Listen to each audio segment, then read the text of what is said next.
Well, today we're going to do some heat pump maintenance. Get all the panels taken off. Every year this heat pump should be, all the panels should be taken off, coil chemically cleaned. So that's what we're going to do today. So let me get the panels off. Yeah, we're going to go through a tune-up on it today too. Just to make sure my capacitors, contactors good, hard start kit's good. Clean it up, give it a nice wax job. Okay, I'll be back when I start cleaning the coil.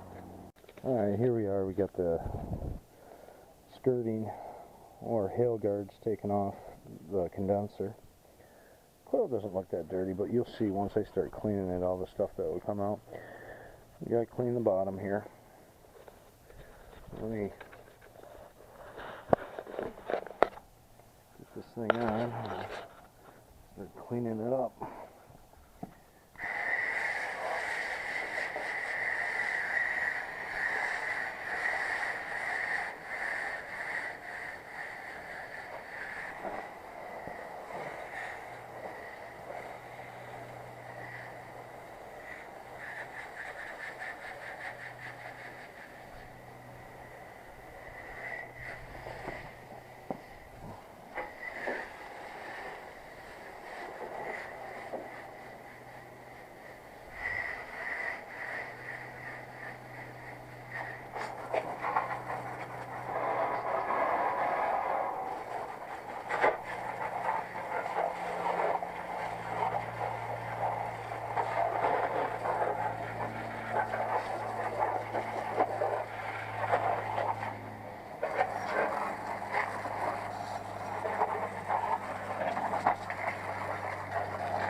Get all that stuff off the pan.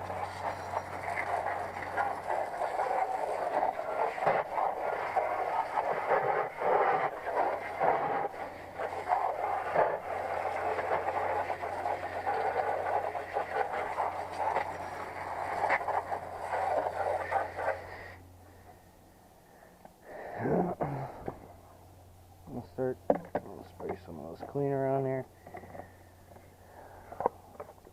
Bright.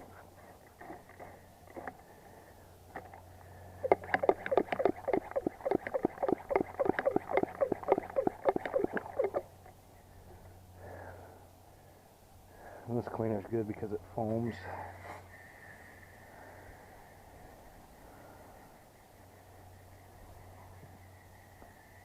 Foam all the garbage right out of the coil.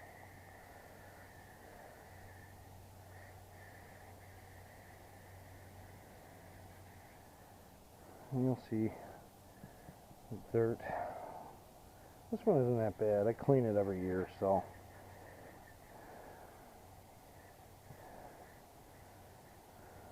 it's just one of those things. You keep it maintained and it'll work for a long time. I think this unit might be from '05, but it looks brand new once I'm done with it every year.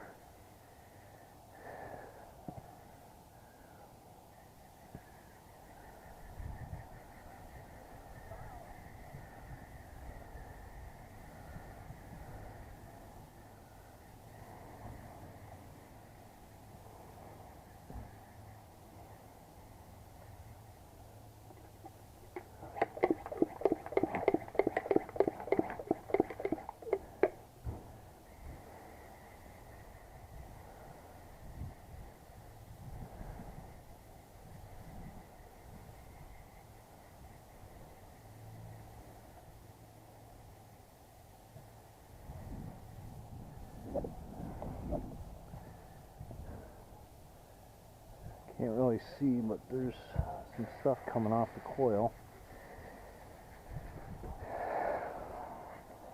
Well, let me clean this up, and when I get back together, start shooting again. Yeah, we got the coil cleaned up. As you can see, it's a little cleaner. Got the base pan cleaned out, nice and clean. essential to clean these coils every year, especially on heat pumps. It acts like a big filter. It pulls all that fan on the top of the unit, pulls all that air through this coil, and any dirt that's in the air gets clogged up in that coil, and it needs to be expelled out of the coil. That's why just simply washing it off with water, it'll help, but it's not going to get everything out. That's essential part of maintenance and efficiency on these heat pumps.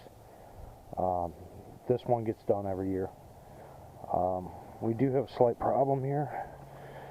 You know, in a wire that's burnt up, maybe a loose connection, and we'll figure out what's going on with that. Hopefully it's not the compressor or pulling high amps, maybe it's a bad capacitor. Did install a hard start kit on this one 2 years ago, just for the longevity of the compressor. In the winter it becomes really hard to start, just due to the fact is that oil's sitting down there in that compressor, and when it's cold outside it doesn't want to start up too easy. So we'll get to figuring what's going on with that, and we'll continue the video. Okay, did get the new contactor on, new stake-on connections, just to make sure they're nice and secure. But the reason why this contactor failed was the connection was loose, so it caused resistance, which in turn burned the wire up. So you see that? There's a lot of discoloration down there, discoloration on the bar. But actually, you know, I got about a turn on that thing, so that's why we need to. I mean, we could have just restripped the wire back, but most of the times what will happen is you go to tighten it back up and you'll break the plastic, the insulation plastic here, and then you got to replace the contactor anyways. And you know, this contactor's been in there 9 years. It's not too bad. But let's just make sure we don't have any other issues going on here with the capacitor. Make sure our capacitor is good.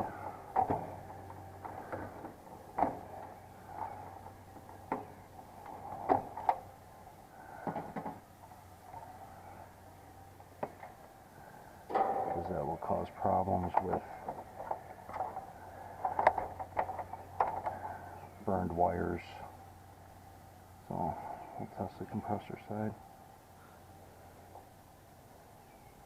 and we're a little low, 43.7. I got plus or minus 5%, 6%. I'm a little low on the fan side. 502. I'm right on the dot. So probably going to replace that.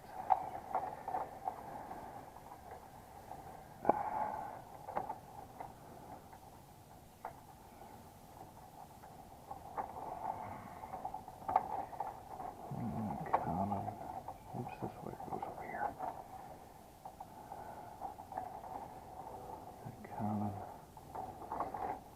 Common wire. That goes up to number 2. That goes to the compressor. Okay, so we'll get it started up and we'll take some amp draws. Now, we went to start it up, and our inrush current is 75.24 on startup on the compressor. If you look, this one has a max of 79 locked rotor amps.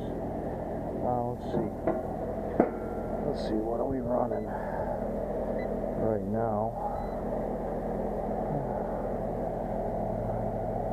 On 7 on the compressor. Let's see what we max out at.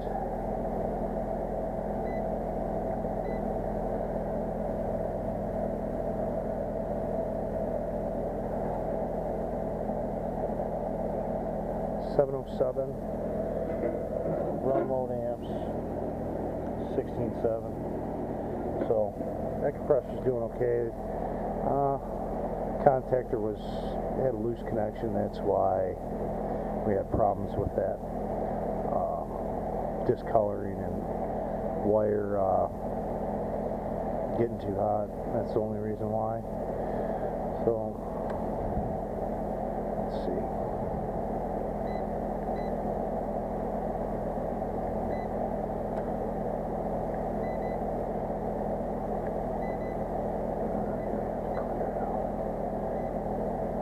On the fan we're running 1.3. On the label should be running 1.2, but we're pretty close. Depends on how accurate your meter is. There it is, 1.2. So we were right at the amp draw of the fan. Normal. Got to get my gauges on it still. It is kind of cold outside. It's roughly 55 degrees, so my pressures aren't going to be that high. I'm running air conditioning, but this is a heat pump. This heat pump is from 2000. It was made the 8th week of 2006, but see how the unit shines? After we cleaned it up on all our maintenance, gotta wax them, auto wax. This unit looks brand new, like it just rolled off the factory line. It's from 06. You know, you keep wax on it every year, it'll look like this. It's something, you know, a lot of people don't think about is protecting the paint on your piece of equipment. You should do it because, I mean, this thing's almost 10 years old. It's almost all, you know, 12 years is the life expectancy of these units, and it looks brand new. So, just, you should use some auto wax on it. Make it look nice and pretty. Your customers will love it.